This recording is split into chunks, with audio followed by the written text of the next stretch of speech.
which is I probably guarantee now. you this part's going to be in the live stream right now. Probably. Yeah. So it's now. So, well, for everybody that's watching this, ignore everything up until now, and we're now officially starting. Welcome to Behind the Geeks, the show for MSPs by MSPs and ex-MSPs, where we talk about all thing MSPs and other stuff as well. And I am joined by the legendary Richard Tubb, Pete Matheson, and Scott Riley. And Richard is back in the saddle this week after a couple of weeks off in recovery and craziness. And we are glad to have you back. And shout out to Jason Kemsley for jumping in and helping and filling the shoes during that time. This week, we're going to kind of dive straight into the topic this week. It has been a heck of a week in the industry with the whole Log4j Java exploit popping out in the wild at the end of last week that has sent the industry and the world into a tailspin around cybersecurity, because there is so many products that are affected by this particular problem and so much work that needs to be done all around the place. And so we're not going to dive into the tactical stuff around Log4j and all the query strings that do it and all that kind of stuff, because it's above my pay grade nowadays. I have no idea about the exploit stuff. And there's people that have far better conversations about that. But we thought we'd just have an open conversation about the whole changing landscape of security and what we're seeing out across MSPs and how people are approaching the security conversations with clients and expectations and all of that stuff with clients, so that we can just have a kind of keep that part of the conversation flowing, the business side of the conversation flowing, not the technical side of the conversation flowing. And so I'm going to open it up to you guys to start off with. Everybody knows about it. It's like you must be hiding under a rock to not see it. The first thing I want to make a comment on that I thought was absolutely amazing this week is that this thing, as all cybersecurity events seem to do, happened on a Friday-ish. Like it kind of came out on a Friday-ish Saturday, and it's always the beginning of the weekend. Like that's where the whole cybersecurity world lives, and Fridays, Saturdays, and Sundays. And what I'd noticed and what I saw and what I thought was absolutely phenomenal was the number of vendors, especially serving the MSP space, that had their incident plans kicked into gear really, really quickly and were out there communicating on the front foot to their client base over the weekend.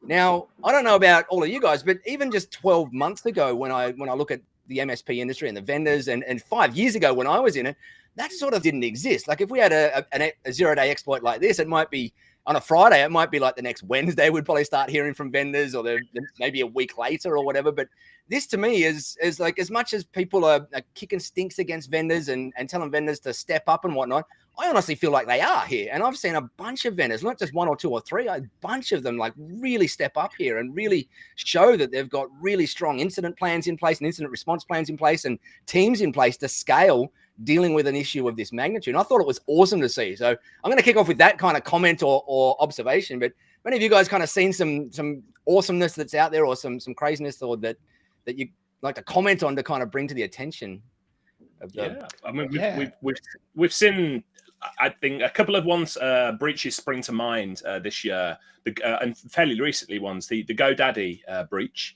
that we saw not so long ago. It was maybe 6 weeks, 2 months ago now, wasn't it? And around the same sort of time, we saw the Huntress one as well.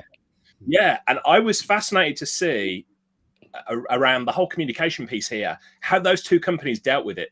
Because both of them acknowledged the breaches, but you need to go beyond acknowledging the breach at this point, don't you? You need to put it not in legal talk, but in terms that MSPs and consumers can understand. In other words, how does this affect you? What needs to go on there? And I think it was like night and day, the difference between how GoDaddy dealt with it, huge corporation, and how Huntress dealt with it. GoDaddy were like, oh yeah, this happened, and we're legally responsible for saying this happened, and here's what happened, and that's it. And Huntress was like, yeah, we're going to talk to you as a customer, and we're going to say this happened. Here's where we could have done things better. Here's what we've learned from it. And here's what you need to know about it right now, which at the end of the day was, sort of very little action needed to be taken. But it was like night and day, wasn't it? And I think to your point, Nigel, over the past year, we have seen the MSP industry especially just really mature in how vendors handle these things. And the final point I want to make on this is, I think the interesting case about this specific breach that happened, or this specific incident that happened, is that it was across the board, wasn't it? It wasn't one company that was affected. So I do question, actually, if any one of those companies had been affected in isolation, would we have seen the same level of response from them? Because what I'm saying here is it affected loads of people. So did one vendor see the noise from another vendor who saw the noise from another vendor, and we're like, crikey, we got to do something about this. So I don't want to pour cold water on it because it has been handled really well, but this has been one that's affected loads of people. How companies deal with a specific incident, I think, is the litmus test going forward. And I think there's been some really interesting background to this as well. The team that discovered it, have been talking about it openly for quite some time. And actually, I heard the first time that this vulnerability was talked about was actually back in 2016. And so it's something that has been kind of known around for a while. But actually, the team that discovered this thing was the team from Alibaba.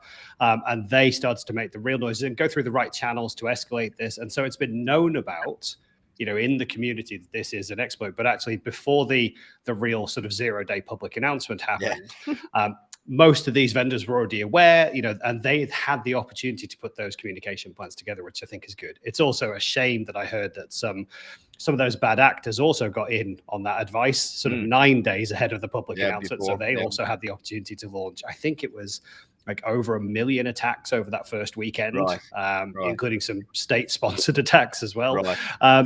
But you're absolutely right. This thing affects so many things. It was hundreds of millions of devices, switches, firewalls. I'm going to say routers for the benefit of Nigel, because if I say the other one, it means something else in Australia. This is but server storage appliances. That's right. Yeah. But it's everything. And the funniest thing I heard that it's not just on this planet. It's also on Mars, because actually the code is used on Mars rover. So I'm like, wow, this is an intergalactic attack or vulnerability. Sorry. So yeah, no, I echo what you said, Richard. There's been some great responses from a lot of the vendors. There's been some horrendous marketing pylons and ambulance chasing. Well, if you'd have had my product, you wouldn't be vulnerable to Log4j. And I'm just, come on, guys. But Ismail makes a great point. The power of social media forcing them to respond in the right way. And I think we've all come to expect so much more as us as MSPs and businesses have been put under the pressure from things like GDPR legislations and data privacy concerns.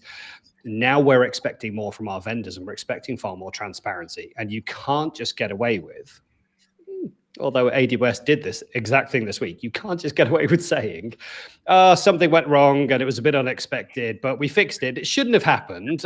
It was really hard to fix, but it won't happen again. Okay, we can't have that when it comes to a security concern. So I think it's been great. I think the transparency has been really great. It's going to be a difficult one to get over. There isn't just one fix and one patch to get through this. So it is going to take some time. So again, it's a lot of work, I think, for the MSPs to keep looking out for their clients and looking out for their own infrastructure and just making sure it's as up to date as it possibly can be. Yeah.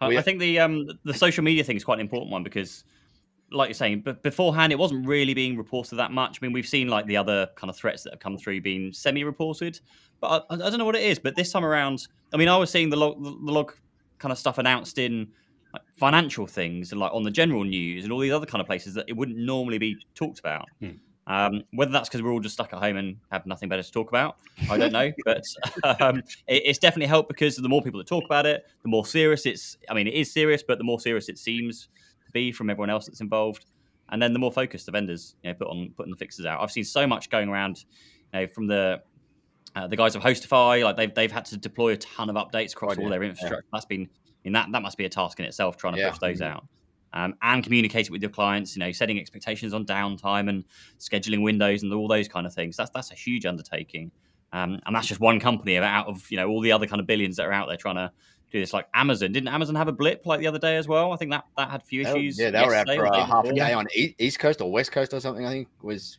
out. And was that related? I don't know if that's related or if that's something another one. No, it was to do with their auto scaling infrastructure. But they're the ones who said, something went wrong that shouldn't have gone wrong, and. So yeah, they literally had to, funnily enough, they had to rely on logs to be able to figure out what happened and why it happened.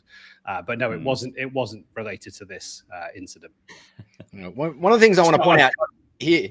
I was going to ask if the Mars rover is okay, because thinking with my MSPs hat on, that is a hell of a journey to go to reboot like a router or something. It's just playing on my mind. I need to know it's okay. I'm rolling the truck to go out there and get that job done. who's the field engineer. Someone's got to go out with a USB stick. Yeah, you'll be back in 9 years. 9 years. Round trip. The thing I want to call out on this one, which I'm seeing as well, which I think is amazing, is as the MSP vendor landscape is starting to realize how much the MSPs want and need this great levels of communication. You've got the front runners like right out the front that are really setting the example. And I'm going to call Huntress out here as being one of those front runners who, in my opinion, is doing an absolutely phenomenal job of setting the standards for how vendors should communicate during this process. As Richard said before, when there was that night and day incident between how they did it when they actually had a minor security incident inside their business. But when I saw that particular thing, I called it out on one of our other episodes.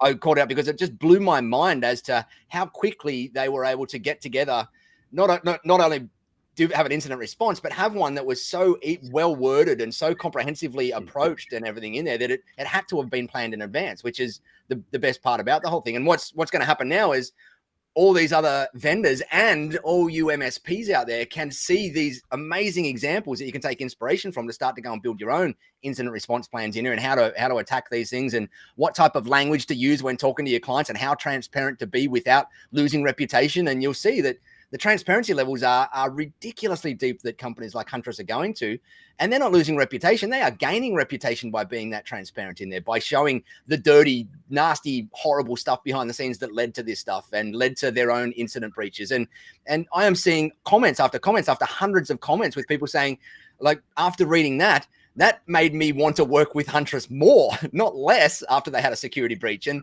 that to me is phenomenal. And it's awesome, because every MSP that's in the world should be watching that now, and every vendor out there should be watching how they're doing it and using it as inspiration for their own communications and their own incident response plans. I think it's absolutely phenomenal. It kind of blows my mind. I'm jealous that someone can put together, like Kyle can put together a company that can operate at that level really quickly and be so agile to throw that stuff together. I'm in awe of how they do it. It's phenomenal, if you ask me. Yeah, I wanted to make a point about that, the trust. So I think the big lesson is nothing to do with cybersecurity or, anything along those lines. But for MSPs who are watching these incidents unroll, as you said, Nigel, we saw this in the tribe, didn't we? The feedback on the Huntress breach and how they handled it was incredible. I would actually say Huntress have come away from that stronger in their relationships with partners and with external parties than not having a breach. So there's an interesting point, and you go down to the opposite side of that scale. So there's an interesting point there. It's nothing to do with cybersecurity, but it's everything to do with trust and transparency. For MSPs that are watching, be aware that if you make a mistake, the sooner you own it, hold your hands up and say, here's how it affected you. Here's how we're going to make it right. Here's what we're doing to stop it from happening again in the future. Goes an incredible long way to building trust. Because if you have friction, it builds the trust up if you handle the friction well. If you don't have any friction, as we've learned in the MSP space, clients are often liable to turn around if they don't see any pain at all, to go, what is it I'm paying you for? So if you have some sort of friction, it's really good if you handle it in the right way. So I think that's the lesson for MSPs from this. And I think certainly with all the MSPs I speak to, and even like clients when I've spoken to them before, the one biggest issue that they have is communication with MSPs. It's either too much because they're getting spammed with tickets and all the updates and all those kind of things, or it's like most commonly next to nothing. Like things are happening, they'll raise tickets, they'll raise an issue, and then it just kind of disappears into nothing, and they don't know if it's been fixed and who's doing what.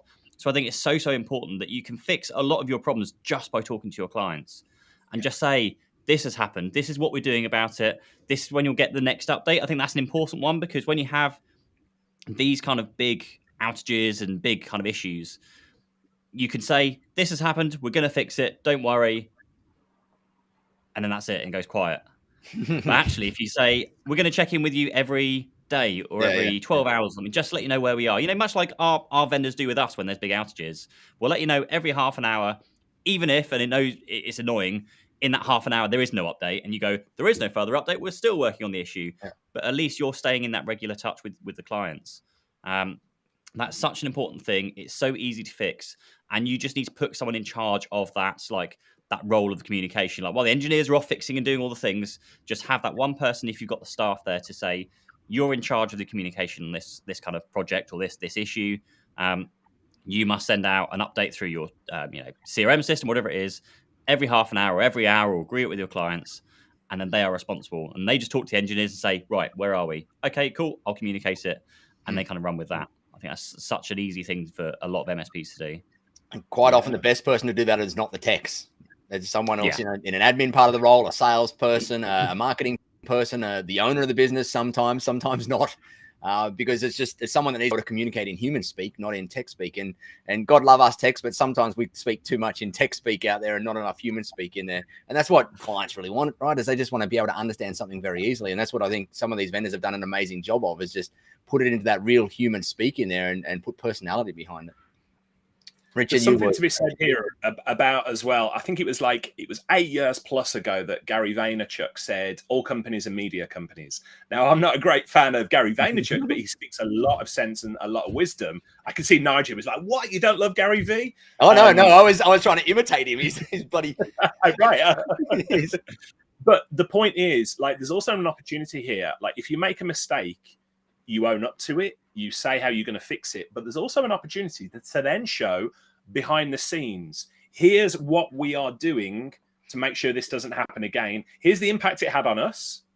You could show people running around, oh, we got to get this fixed. Here's how we fixed it. Here's what it looks like now. And it's that behind the scenes stuff that also builds trust between MSPs and clients, or vendors and MSPs. So to your point, Pete, where you were like, okay, it's all fixed, and then it just goes quiet. There's a real opportunity here for the vendors to say, here's what it looked like in our data center. Here's what it looked like in our dev team. Here's what it looked like on our management meetings. Here's what it looks like 3 months later after that incident. By the way, we haven't forgotten about that. We're not just reacting to the next one. We are working behind the scenes. And I think, all companies are media companies now.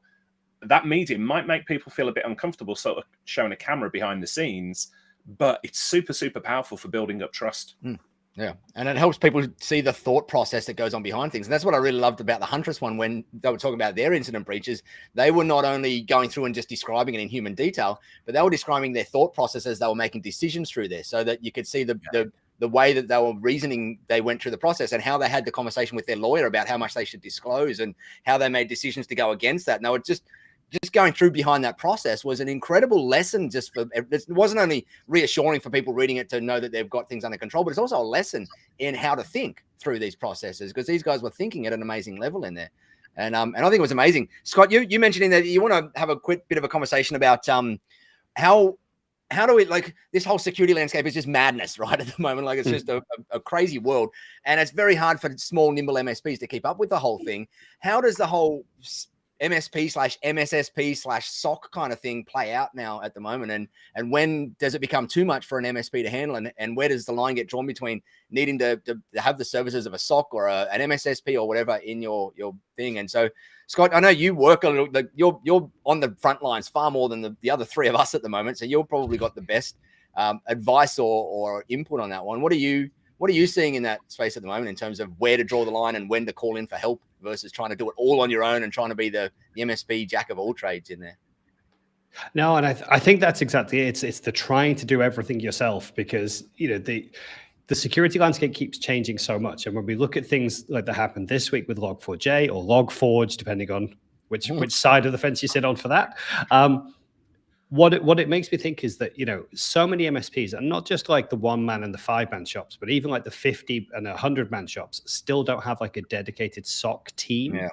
Yeah. They might have great field engineers, they might have great service desks, they're fantastic teams, but they don't have a dedicated SOC, because security has always been one of those things where we'll do our best with the tool sets that we know, and we'll protect our customers in the best way within the bounds of what we know.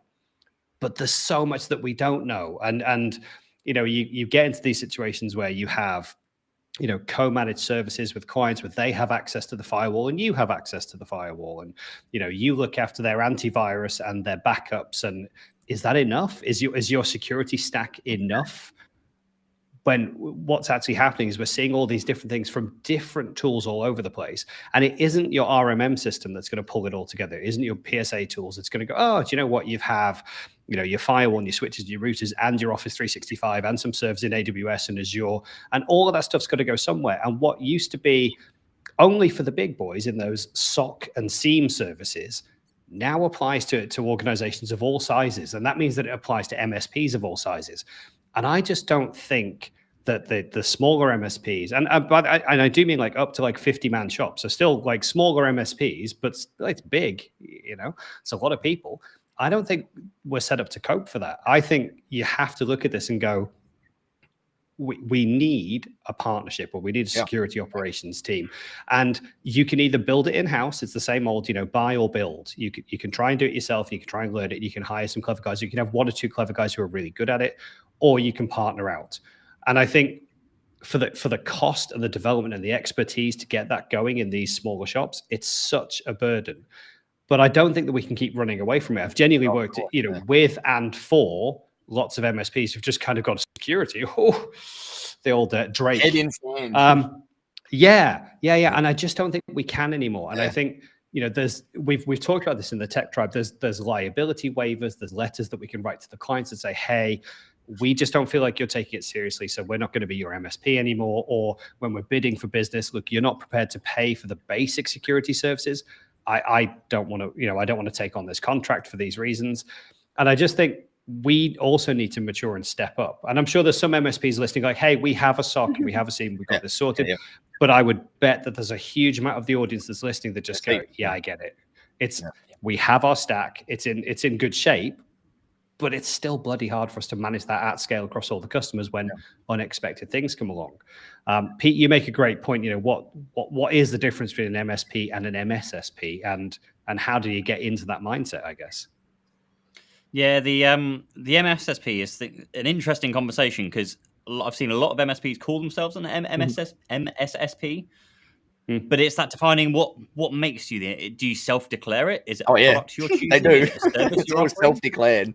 It's because they have next-gen AV, most of them, and that turns them into an MSSP. And that also links into another question I had the other day of certainly when I was running my MSP, it was layering products to make sure you got adequate protection.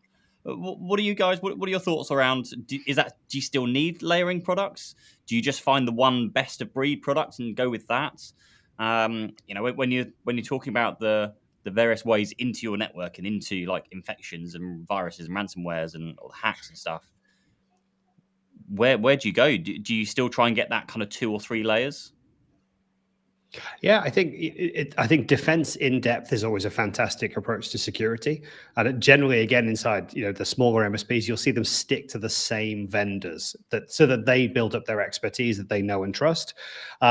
And that way, you'll have the firewalls, you'll have your endpoint management, you'll have your antivirus and email hygiene, and you'll have your web content filtering. And all those things kind of sit inside that stack, along with backup and hopefully some end user training, because obviously being one of the weakest parts of the chain.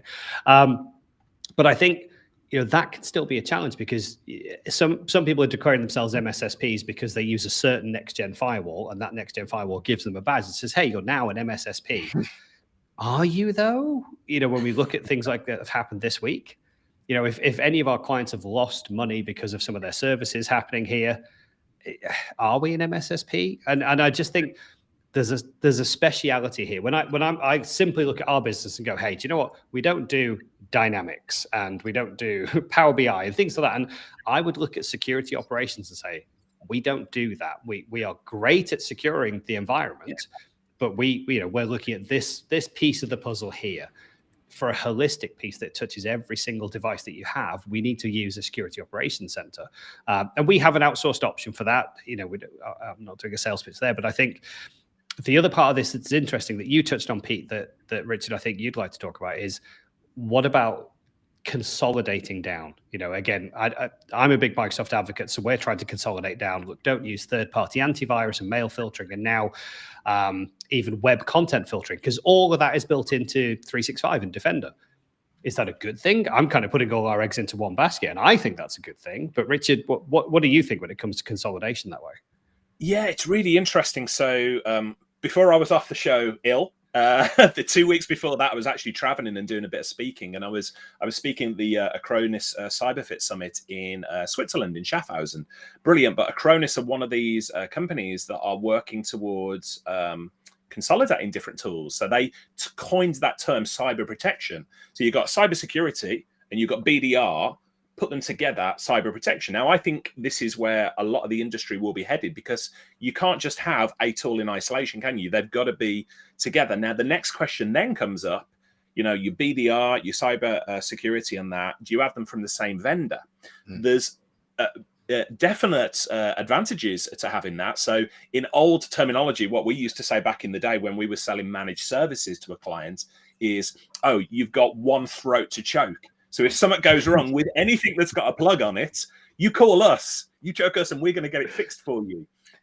So there is that idea that, look, if anything goes wrong with your stack, you've got one vendor to call. And it's not a case of them saying, oh, yeah, you need to speak to those guys, or you need to speak to those guys, or we were safe and it was the API, blah, blah, blah, blah. No, we pay the bill to you, you get this sorted, and you tell us where it went wrong. So there's the advantage there, and I think there's advantages from security. There's probably pricing advantages. But for all of those things said, do you really feel comfortable with all of your eggs being in one basket with one single supplier? I'm not saying either way here, what's best, but there's a lot of arguments to and fro. And I'm speaking to a lot of MSPs. I was doing an interview yesterday with a lady on Tub Talk, my podcast, and they've consolidated on like a single cybersecurity vendor. So it's interesting. And there is a split going in the industry between people who are like, we're going to use best of breed from whoever, versus we're going to consolidate with a single vendor or maybe two vendors. Yeah. And that consolidation. Sorry, you go, Pete. I think the thing here is that you've got vendor consolidation, which they're basically choosing their best of breed. They're bringing the various products together and they're buying and acquiring companies and integrating it. The thing that I always think about is that they're acquiring companies partly based on the quality of the product, but also probably based on profit margins, because there are lots of VC funds, investing. So it's not always the best products. Yep. And that's the argument against going for that. And actually say, no, I'm going to go out and find the best products. Here. As long as it integrates with my whole kind of ecosystem of all my other products and vendors. Yeah. So that's just one word of warning against trying to centralize everything. That is my like, I'm a fan of that approach as well, because at the kind of like, we look at the cybersecurity industry at the moment and it's not mature yet. It's still got years and years and years to mature to the point where consolidation actually makes sense and everything's integrated. And so at the moment, when you look at all the like the NIST framework or the syscontrols or whatever, and you look at all the different things that they suggest you cover, there is no vendor that covers all of those things well out there. There's some vendors that try to, because they started off with one amazing part of the product. It might have been AV or whatever it is. And then, as Pete said, try to buy in different things because they had some VC money or PE money in there. But they're in that kind of immature phase at the moment. And I don't feel we're at a state at the moment where you can rely on single vendor yet out there. I think you've got to go out and look for, as Pete said, the best tool for the particular job to look after that particular area of whatever you're covering in the NIST frameworks or whatever it is that you're aligning with, or the cyber essential or essential 8 out here, or cyber essentials over there, or whatever it is. And just go for the best tool for the job for now, knowing that consolidation is going to happen like crazy in this space over the next 5 to 10 years. And integration is going to get faster and better and stronger and tighter and whatever. I just think it's right now very immature in all those integrations, like very immature right now. And there's so much opportunity for it to change. You just got to keep an eye on it and not be like chase those things where you are kind of reducing the throats to choke down, because it's so much easier to have, as Richard said, like those single things. But I don't think we're there yet where we can have a single, but like as an MSP can't have a single choke to throat throat to choke in there. I think as well, this is a good time for MSPs to really look at their security stack and really look at what they like, hand on heart. What are we good at? What can we be good at? And what's core? What can we develop on? And then have those conversations with your client. Ismail made a great point earlier, which is like when we talked about the additional security, and he's like, yeah, good luck getting them to pay extra. And I think, yeah, absolutely. Try and get a client to pay for Office 365 backup. That's the most basic of things. You're like, no, we don't want to pay the extra £1.50. What it makes me think is that it's a good time to reflect, with this constant changing security landscape. What do you do? What's in your stack? What could you outsource and partner with and have, an additional tier of service, but then go and have those conversations with the client that just go, look, realistically, here's where you are. If something like this was to happen and you were to get breached, we're not responsible. You might think that we are, but we're not. And so I just want to call it out to you. And this is a horrible conversation to have, and I'm not suggesting this is the right way to do it, but that conversation needs to be had with those clients to set the expectations that this is what we do, this is what we're responsible for. if you don't have cybersecurity insurance, then you could be in for a big shock if something happens. If you don't choose to take out this security service, and it sounds like you're trying to sell them on fear, uncertainty, and doubt, and just get them into a higher price point. But if you just say, hey, this is what we do. If that's not good enough, we do have another layer of service here, and make sure that you've got that built out. And again, whether that's through a partnership, and I'd expect if you're a smaller shop, then a partnership is the right answer. Somebody like InSoc or Uptime or some of those guys that have those services. Bruce makes a great point here. He says paying extra to protect your business is a no-brainer. It absolutely is, Bruce, but you'll have that conversation with some of those clients who just don't want to pay a penny more. IT is an expense, it's a cost, and you struggle to get through to them and go, guys, these hacks that we're seeing on 365 tenants that are happening weekly now, I can cite the number of clients that I've seen who have lost £6,000 here and £10,000 there. And I think you make a great point, about getting them to sign a disclaimer. It's having this conversation that says, this is what we do. And if you are happy with that and you don't want anything further, here's a waiver, here's a disclaimer. I need you to sign off that we are not responsible if you get hacked. And that will kind of, force a switch in their head to go, whoa, whoa, whoa, whoa. What do you mean you're not responsible? You do our IT. Yeah. And I'm telling you that we are not responsible if you get hacked under these circumstances. So I think it's just a great time to have that conversation with the clients. Given the background of everything that's happening, breaches are just a daily occurrence now. So it should be a good conversation to have, but you have to be honest about what you can do inside your own stack and what you should partner up for. Yeah. And those liability disclaimer templates, we've got a base level one that you can use inside the Tech Tribe. If anybody's not a Tech Tribe member and you want a copy of it, just email help@thetechtribe.com and ask the guys and they'll send it to you. I'd rather people just have that in their hands. But however, those things are being shown, like liability disclaimer templates and whatever, are starting to be shown up and dismissed in courts around the world now, especially in the US, which is more of a litigious area than us in the UK, or you guys in the UK and us in Australia. But they are starting to be dismissed as not enough to convince people, and the MSP still being found at fault, unfortunately, as much as we don't want it to be like that.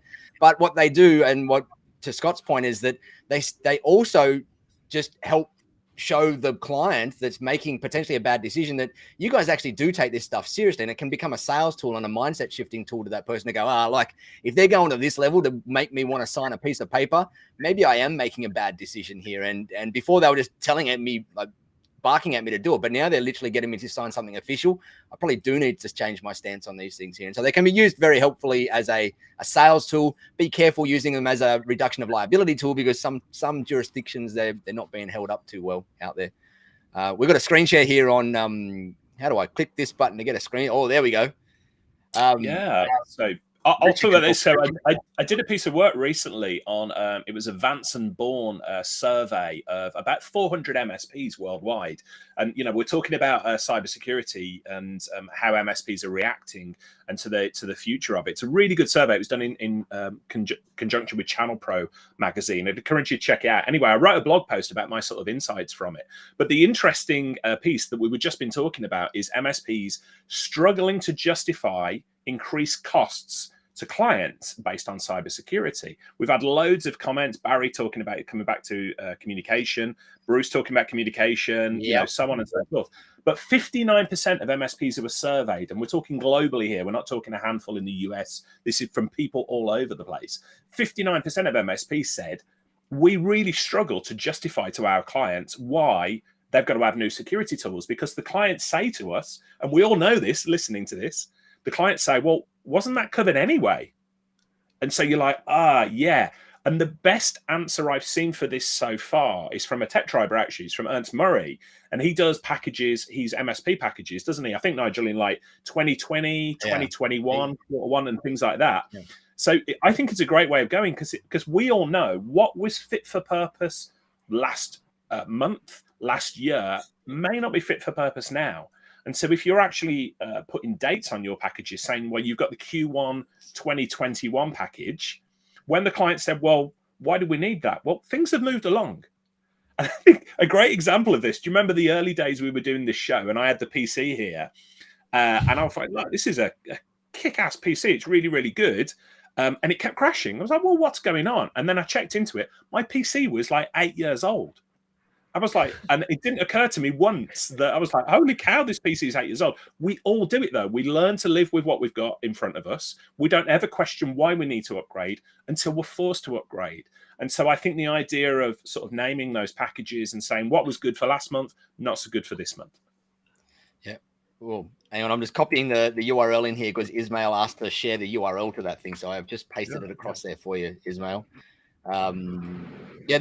Oh, sorry. The thing I was going to say on that is 100% is that it's like everybody's saying in the chat box and everything. It is so much about communication and education. It's not funny right now, and we're going to beat that drum until we bleed it in the hands. I suspect that the whole industry needs to just drastically double down on communication and education with clients, because that's where these conversations become easier, and pre-framing that there is going to be this IT support game is now a moving target. It's not like you're going to lock into a thing and your stack is now going to be the same for the next 3 years, because that's not possible and it's detrimental to your business nowadays.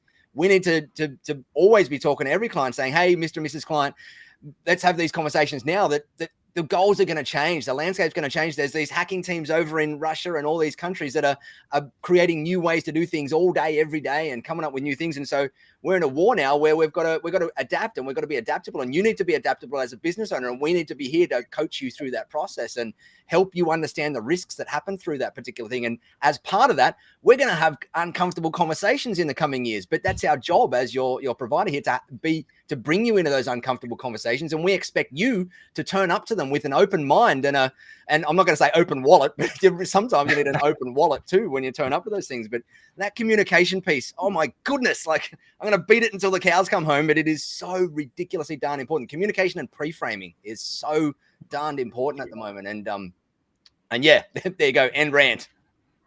I guess that's why things like regulation actually could have a positive impact on the industry, because actually if you're regulated and have regulated MSPs, then you actually you know you're working with MSPs that can do the right job. They are an MSSP because they've been certified under regulations or what have you. That's a positive I can see. Yeah. Richard, do you want to oh, sorry, you go. No, you go, Pete. I was going to talk about. I was going to say maybe we can do a quick 5 minutes on. Do you want to build a stack? Because I know not necessarily build it, but just touch on the areas that you need. Because something I find with a lot of people I speak to when I'm kind of running through things, they're like, "Oh, I didn't even think of that. I didn't cover that, attack vector or whatever it was." So without getting kind of really into the weeds, is it worth just running around the room and touching on each area, maybe mentioning some vendors' names on people where they can check them out? You can give people some shout outs on here and expect our commission checks in the mail. No problem.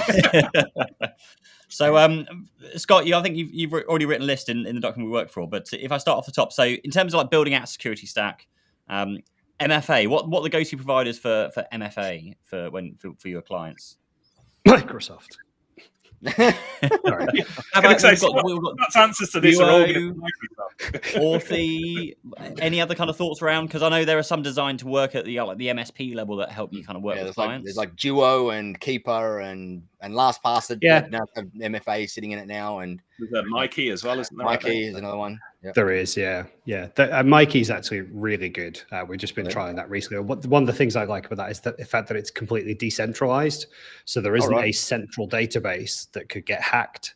So one of the risks around the other, cloud single password sharing and MFA tools like that is that there could be a central database that gets hacked at some point. And we've all seen that happen where we go, well, they're the vendor, their database is never going to get hacked. Okay. So Mikey have taken the opposite approach, which is everything's decentralized. So you can still kind of have like your MSP library of passwords and MFAs that you can share with people, and you can revoke access when you need to. And you have your personal vault. But yeah, I'm finding it a really good tool. Not an advert for Mikey, but genuinely we're using it, finding it really, really useful for that reason. Cool. Moving on, web filtering. Richard, I'll throw this over to you. What vendors do you know that do web filtering?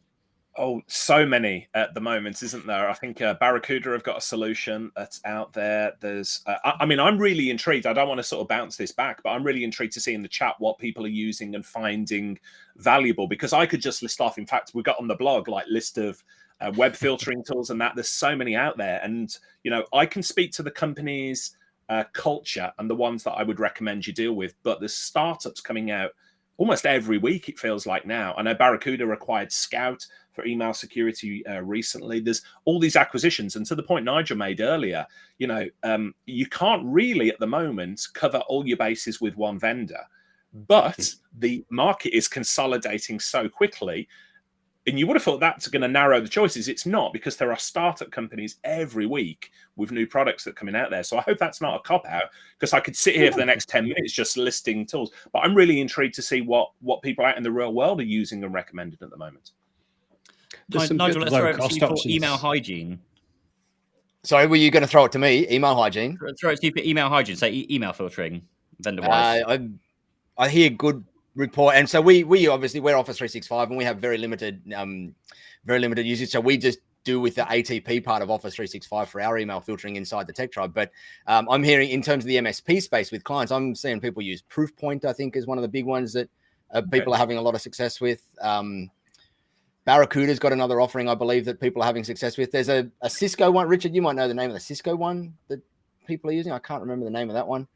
But I am the last. We used to have like Open DNS, wasn't it, back in the day? But yeah, Umbrella. But that's more on the DNS filtering side, I think, versus the email sanitization side of things. There's Graphus. There's that startup Graphus, Graphus. That's we use Graphus internally, actually. Do you? Because they had Graphus a while ago. Yeah. Did they? Right. That one's popping up and I'm seeing it pop up. I'm hearing a few reports about that one still being in the kind of initial.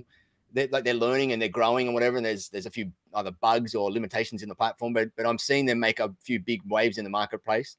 But I am the last person to answer on that, because we're not an MSP, so we haven't gone out and checked all the latest cool stuff that's available nowadays. I would love to, but I've got no need to now, because I don't have to go and look at it for clients. I think the ones that I've seen, the most popular one, Mimecast, I think by far from what I've come across. Yeah, that's the other one that I've seen a bunch of people talk about. I see Bruce and Matt are on mine. Yeah, I was going to say Bruce and Matt are on my wavelength. Look at that. We use as much M365 possible. ATP. Go team. Go team. All I want is ATP to speed up the link clicking URL, redirect URL on their email thing. I don't know, what's it called? Safe links or whatever it is. All I want them to do is speed up that. Do you find it as a delay? 5 seconds minimum for us. No way. Every single click is 5 seconds minimum. It has been for years. I wonder if that's an infrastructure thing for like your local data center or whatever. Yeah, it could be a local Australian. We don't get that here.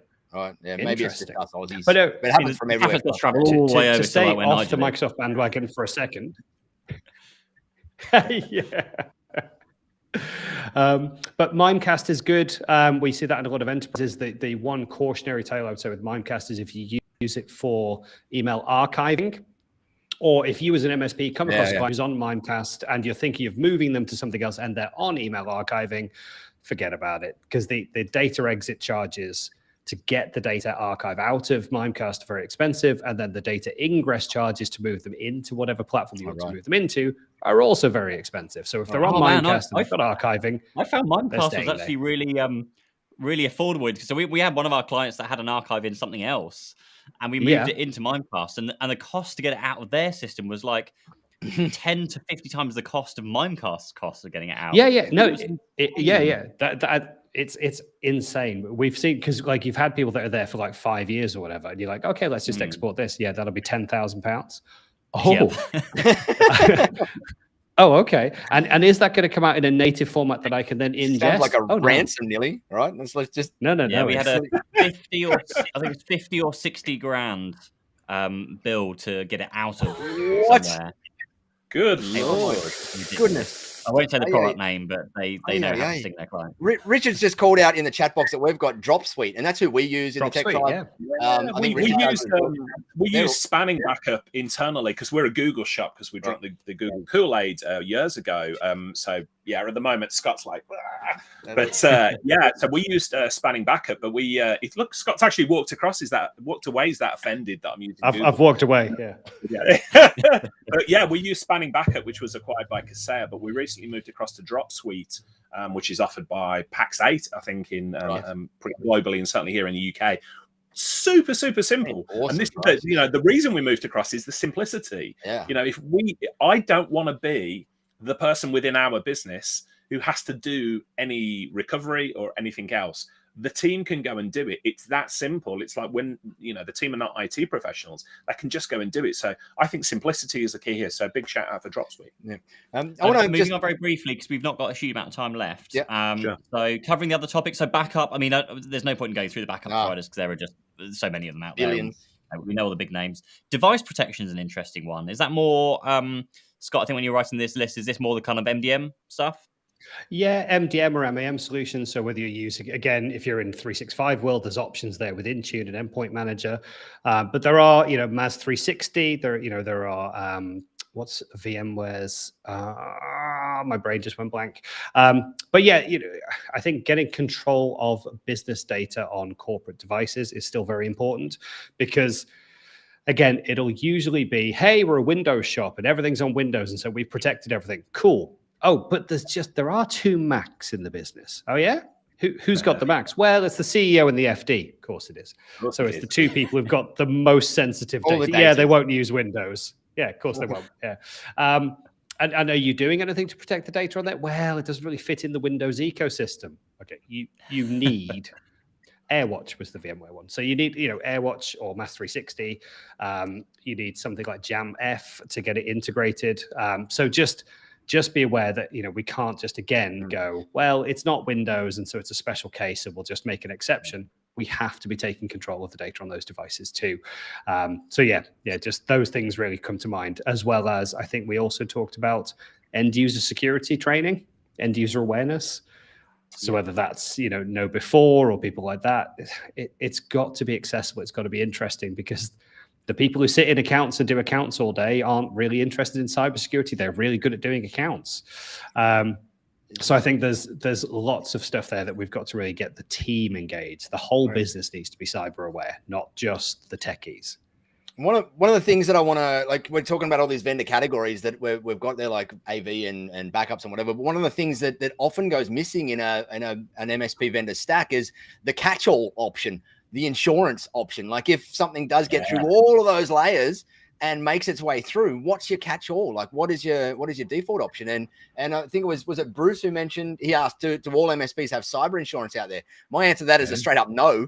Nowhere near enough MSPs have cyber insurance out there. And MSPs are at the point where they're kind of struggling to get cyber insurance out there now because all the cyber insurance companies are increasing the level of requirements that they have for you to be able to write a plan because they've lost so much money over the last couple of years in payouts out there. And to me, like one of the fundamental things you need in your stack is to make sure that you have got some coverage, not only for your own sake, but for your client's sake and your staff's sake and everything in there, with business interruption, with PR, with legal, with compliance, with all of that sort of stuff in the event that something gets through all of those layers of your stack and makes their way in. And I think that's one that, sorry, who was saying something then? I was going to say, we do have that, but it wouldn't cover our clients. So we have that as an MSP, but it does not cover our clients. Yeah, it doesn't extend down to clients. No, so we would have like professional indemnity and public liability insurance that would then, if we'd make a configuration error and that caused a breach, then, and I'm assuming that then it would fall under our professional indemnity and public liability insurance. If it would be one of those. Our cybersecurity insurance is if we lose some of our data or whatever, then that's where we can claim. It was one of my points actually is I think we need to be encouraging the customers to have cybersecurity insurance. And again, it's part of that conversation that says, hey, if you get hacked, I'm not insured for that. You can't claim off me. You need your own insurance. And it's just, again, being really clear about where the lines of responsibility are drawn. Yeah. And understanding where the lines are drawn. I would say most MSPs I speak to don't know where their line is drawn. They don't know where their liability ends and the client's liability begins. And it's all gray. And even they talk to their broker and their broker, it's gray answers that come out of their broker. It's kind of a moving space like crazy at the moment. But you've got to be, Richard's saying, like partner with a broker. A good broker is hard to find. This for when we were recently doing it's 18 months ago now, redoing all of our PI, PL and cyber insurances. It took me 7 different conversations with brokers until I found one that could actually answer the tough questions that I threw at them around where those lines were drawn. And I finally found one, and I've put a number of MSPs onto them now, and they're all coming back going, holy crap, this is like a breath of fresh air dealing with this versus my current brokers. But there is. And because it's an unsexy industry, right? Like it's hard to find people that want to get in and get excited about this stuff. We've got an amazing guy in the tribe, Joseph Brunsman, who has got his own brokerage firm over in the US and looks after it over there. And this is the kind of guy that geeks out as much as about insurance as we do about, and cybersecurity insurance specifically, as we do about MSP stuff. He's written books like this thick on how cybersecurity insurance can be handled, and he's the kind of guy that you want on your team when you're going and trying to figure your stuff out. Give a shout out. We've mentioned him on these events before, but Trevor Cornbill of Tech Insurer in the UK. For those of you watching from the UK, Trevor is at all the CompTIA events. He's embedded in the MSP industry. Really knows this stuff. So he's not like a broker who just happens to do cybersecurity. He's a cybersecurity specialist. He's the Joseph Brunsman of the UK. Exactly. Yeah. Awesome. And I love Lee's comment in here. Insurance. Oh, sorry. When you're trying to get your client covered with cyber insurance, the thing I find is that going back to that discussion of you need like the basic stuff covered, the base layer of kind of products and services. You need that in place anyway, because the insurance companies won't cover you. We'll say no, yeah. Are you protecting this? So you do have that protection. Well, no, we don't. Okay, we can't cover you. Or you obviously insurance premium goes sky high. So it's worth kind of tying those two things together. And obviously recommend it to clients, absolutely. But just, explain to them that you're going to have to at least make a noticeable effort to try and protect things first before you just rely on that insurance thing, because everyone's sat there going, it's never happened to me. Like, been in business for 10, 15, 20 years. It's never happened to me. It always is going to happen to you at some point. It's never a question of if. Do you think the person that got breached yesterday was saying the exact same thing as you the day before? That's exactly that. Exactly that. So, when you're having those discussions with clients, absolutely make sure you've got that basic level of protection in place, or they'll just get screwed on pricing and won't get covered anyway. Yeah. And the good thing is, in a lot of instances, is that when they do have that conversation with the insurance, and you might assist them through that conversation, and the insurance company starts asking these questions and they realize that they're failing on those points, it becomes a shopping list for you guys as the MSP out there to go and know that for the client to come to you and say, okay, like, these are all things that now the insurance company has said that we're not getting insurance till we deal with these things. It's kind of a third-party validation of the things that you've probably been telling them for a long period of time, but has now become an actual official shopping list for you to go in and actually do, because someone else has validated and told them to go and do it, because they're not going to going to have a massive amount of risk in their business if they don't. Although that's why it's also. I was going to say, that's why it's also important that you build out your stack properly, because you don't want to be the MSP that's gone in there, done your thing. They go for insurance and then they go, well, why can't we get insurance? We've got everything you've told us that we need. Like, why can we not get it? Oh, well, we've kind of missed something. That's not a fun discussion. No. Lee's catch-all is to put the kettle on and have a cuppa, like put his feet up. And I love it. Sometimes you got to, you do it as much as with this stuff is all so ridiculously serious and we've got to take it so seriously. You've also got to keep an open, positive mind through it, because it will drain you and kill you and drive you stark raving mad trying to deal with it all the time. And you got to approach it with a sense of possibility in there, because otherwise you won't approach it at all and you'll run away from it. So I love Lee's it might be a throwaway comment, but it's true. You got to laugh about it. You got to laugh with your clients about it. You got to bring down those barriers to have the right conversations with people and make it so that it's not this fear, uncertainty, doubt conversation. It's actually a real risk conversation with humor and with personality and with grace and whatever. So that you get the best results out of it. So thanks, Lee, for bringing some fun to the horrible bloody conversation and a horrible bloody topic. We're nearly at time. Bruce, there was one other comment I saw in there that Bruce saying you just need to have your T's and C's nailed though. And it's so true. There is so many MSPs out there that still haven't got signed terms agreements with their clients. It's a handshake deal out there. And when push comes to shove, you don't need terms and conditions until you need terms and conditions, and you'll never know when that's going to be. And it's one of those things that if you're out there as an MSP at the moment and you've got a team and you've got staff and you've got bills to pay and clients and suppliers and whatever, if you don't have terms and conditions in place to protect you and your business's future, you are doing all of those stakeholders a disservice out there, because you've got this massive, again, risk in your business that untapped and unfettered will likely send you out of business in one way, shape or form. And everybody loses out. Those clients, those stakeholders, those teams, family members, you above all, you're the one making the bad decision though. So you probably should be the one that's losing out, but everybody else loses out as well in that thing. And so terms and T's and C's in there are kind of mandatory in this day and age to get them in place and get a good legal to sign off on them and to approve them and use templates like the Tech Tribes one or Pete's one and go and get them in place if you haven't already. It's kind of mandatory nowadays. If you're not doing it, you're mad. And I remember I was saying to someone today, like when I first signed my my managed service deals in, I don't know, 2008 or something, it was like the scope was, we'll do your IT, you give us $1,000 a month, and that was it. Shake on that, and just, can you pay the bill? And the industry has changed since then. And this other stuff, all this stuff nowadays is just mandatory. It's part of doing business. If you're not doing it, you're digging your own grave, and you're digging it pretty deep, and it's going to be pretty soon when you fall in out there. Right. Have we missed any other questions? I'm ranting on that stuff because I love talking about it, and I hate talking about it as well. But I love talking about it because I just think it's one of those things that everybody needs to take seriously far more than what the general consensus is, or the general industry is out there. Barry says, what was the full one question in chat? Oh yeah. Okay, I'll do just quickly to John Theo's. He said, does Cyber Essentials certification not allow for insurance? It does. In fact, if you get your Cyber Essentials in the UK, you will get a basic cyber insurance policy along with that. So that's good. Again, a really great reason for people to go ahead and do that. And so again, you can encourage your customers to get through Cyber Essentials, which is really easy. And again, if you partner up with an agency that does those assessments, even better. So yeah, definitely do that. And then, yeah, the full list for product stack that I had, okay, in my brain, I wrote down, I'm just going to go to the document because that'll be easier. While you're doing that, I got it. I was just going to answer that, Barry.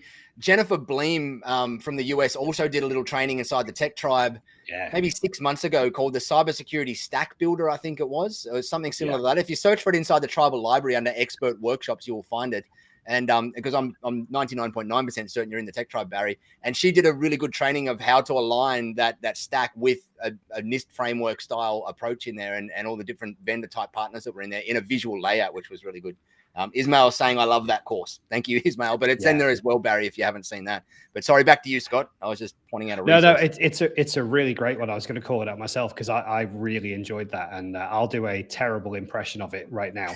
But essentially, so multi-factor authentication, which you need to cover. You need web filtering is in web content filtering for the devices, email hygiene and backup and content filtering and URL protection and safe links and document scanning and all that stuff under email hygiene. You need some kind of backup for the files, folders, emails, even if it's just inside 365. You might also want some disaster recovery. Ideally air-gapped as well. Yeah, you might want disaster recovery if you have any servers or on-premise servers or servers in the cloud. Device protection for when it comes down to, bring your own device, mobile app management, mobile device management. You want antivirus, anti-malware, EDR ideally on those endpoints that you're managing. And then you would want some end user training. So basic security awareness training for everyone in the organization, not just the techies. So that would be my basic security stack. I'm going to throw in two more if I can into the mix there as well that I'm big fans of, and that's application whitelisting. So we're big fans of that. We run application whitelisting on our whole stack, and persistent threat hunting, Huntress, like as a perfect example, just getting in and for the things that get past everything, get past the AV and get past the firewalls and get past everything, and put this persistent threat inside or persistent tool inside your business. You want to figure out whether they've got in, and tools like Huntress are awesome at that as well. So I think application whitelisting and some sort of persistent threat hunting or persistent foothold hunting are two things that to me in the basic, they should be in basic stacks around the place now as well. Yeah, absolutely. And not forgetting the really obvious one of good patch management. Yeah, we shouldn't forget the basics that our industry was built on, right?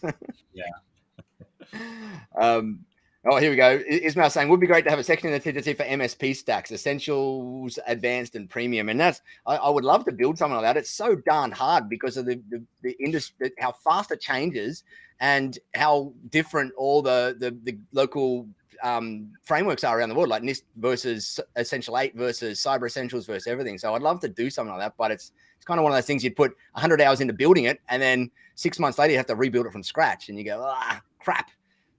It's kind of one of those things you just align with one of those frameworks, make sure you keep up to date with it, and just continually improve is the thing with a tech stack and a cyber stack. Is just always be working to improve it, always be adding something each month or tweaking something each month or improving something each month or even week in there to keep continually adding to it, because the guys on the other side are you got to be, if you want to keep in front of it.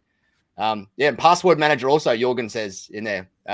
highly important, and one that's only started to be used by MSPs recently when there's been those MSP-friendly password managers out there that can be resold out to clients and managed in a multi-tenant state. So definitely, we probably should have called this particular one the Cybersecurity Stack Planner. This call, but we probably could do one a little bit deeper down the track and whatnot. I know we're near the end of it. Did we miss any questions, or does anybody have any passing final thoughts they want to throw in before Pete does his awesome? I think so. Just throwing some names in for if you don't want to deal with it yourself, where can you go? Who are the vendors you can talk to? You can just do that whole thing. Bruce, in the US, one of the guys that I'm hearing lots of amazing reports about is Bruce McNully. He's written a book, which it is. Don't tell me I don't have it on my desk here. I wish I did. Hang on one sec. You guys keep talking. I'm going to find it because I really want people to go and grab a copy of this book. How about the UK companies? Scott, Richard, have you got any connections with vendors? Uptime Solutions. Not so much vendors. Yeah, I was going to say Uptime and InSoc are the main people that I would think of for that. There's obviously Continuum, although I haven't heard the best reports about them since the acquisition and the integration. But yeah, definitely InSoc and Uptime. Uptime would be my absolute favorite, given that they're a fantastic partner of ours right now. And I think InBay as well is another one. Throw their hat in the ring. Yeah. Here's this book and Damien's just mentioned it as well. Thanks, Damien. But it's called Level Up, and it's written by Bruce McNully over in the US. He runs a service to help MSPs level up their security operations and help them get their stack in place and whatever.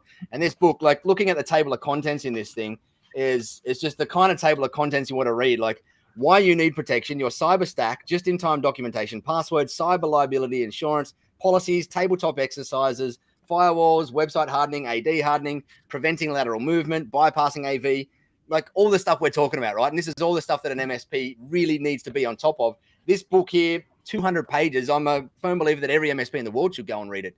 And most of you will probably know 80, 90% of it out there, but it's that final 20% that's just going to throw those extra seeds into your mind of those things that you might be missing out there. And let's face it, every MSP is missing something out there. And so highly recommended going and grabbing that as well. It's such an awesome overview of this space. And he's done such a great job of kind of breaking down the MSP's roles and just the way to think through this stuff. So shout out to Bruce. There you go. That's all from me. I'm done. I was going to say, I can shut up now. Bruce's book is on Audible. Now he's speaking my language. I'm buying it now. Oh, right. Yeah, it is. Very good. I think we're done. I'll hand it over to you, Pete. You're awesome. Yeah, absolutely. Yeah, thanks, I'll guys. keep talking for the next hour. Thank you, everybody, for today. Thank you for turning up. Thanks for everyone watching and listening and all that kind of thing. We are always on all the podcast platforms now: Apple, iTunes, Spotify, Stitcher. I don't know those Android kind of things, but we're on all the platforms of the YouTube. If you're not already subscribed to the YouTube channel, then do always go the wrong way, that way in the corner here if you're watching this. And make sure you go to youtube.com/TechTribe for the YouTube channel. Head to down below the description. I think there's a link for 40% off your first month for TechTribe. So if you're not already signed up, then do sign up. It's definitely worth having a look at. And we are taking a break. I believe we are taking is it 2-week break? 3-week break? I think 2 weeks. We haven't decided on the third week yet. Depends on how relaxed we all get over the holidays, I guess. We'll either take the next 2 Thursdays off, and if we're not around the Thursday after, it's because we all decided to take that one off as well. Scott's got his pickle thing. We were talking about this off air, but I got my Grinch thing here because I am Christmas Grinch, so I'm getting ready and prepared for Christmas Grinch. So I think if there's anything I could say just to kind of leave on is that certainly of the people that I'm speaking to, and I'm going to speak to you today because this is my coaching day, is try and get some time off over Christmas. There are so many people I'm speaking to where all their clients have turned around all of a sudden gone, oh yeah, let's go ahead. Like we can close down for Christmas. Go ahead and do the work. It's like, that's fine, but make sure you don't run yourself into the ground. Make sure you're taking time off. Just try, like Christmas is like the one time in the year that you can probably just switch off for those few days, at least over Christmas, and really relax and really enjoy yourself. So don't feel like you need to work through it. Take the time off. Use it as a bit of like a mental kind of getaway. And just enjoy yourself. That's the main thing, I think. Just get the time away. Pete, can I add to that just as a soapbox moment, just to finish up on, because I'm a big believer in taking time off and relaxing. If you are coming to Christmas and you're about to collapse over the finish line and you and your team are exhausted and you're using the Christmas period as recovery, you need to build more recovery time into 2022. because Christmas shouldn't be a time where you're literally like, oh my God, I get 2 weeks now to recover before the next year starts. You're working too hard. You need to take more time off. And so I want you to use the Christmas period to plan more time off for 2022 and beyond. So there we go. And I like that you mentioned for you and the team. I guess it's a group effort. We just ended sending up these planners. I was talking about them like, was it last week, the week before? I've just sent these planners out to all of my coaching clients. I don't know if Scott, you might have already had one or not, but that's fantastic because you can go through, you can plan your weeks, plan your months. It's such a good thing. I'm starting to do it as well. So yeah, I agree with Richard. Just take your time off, plan the next year. Going back to our kind of first or second one, productivity, just like book your time in, make sure you're not overstretching yourselves, whatever you need to do. And obviously chat to any of us. We're all around on LinkedIn and Tech Tribe and anywhere else, all the social platforms. If you need help, then reach out to somebody. Agreed. And with that said, thanks for watching. Thank you, everybody in the chat box, for sharing all the wisdom and comments and links and stuff. With that said, I'm going to click the end stream button and see you all in 2022, isn't it? Have an amazing break, everyone. Thank you, gentlemen, for playing along with this experiment for this year. It has been fun. We're starting to get a little bit of traction, and it's just fun to have a chat about this stuff that we're all so passionate about, and we've all got our not so humble opinions about all these things, which I love. So thanks for coming along for the journey, guys, both you three and everybody in the chat box, and we will be back in a couple of weeks' time. Merry Christmas. I'm out of here. See you guys. Bye.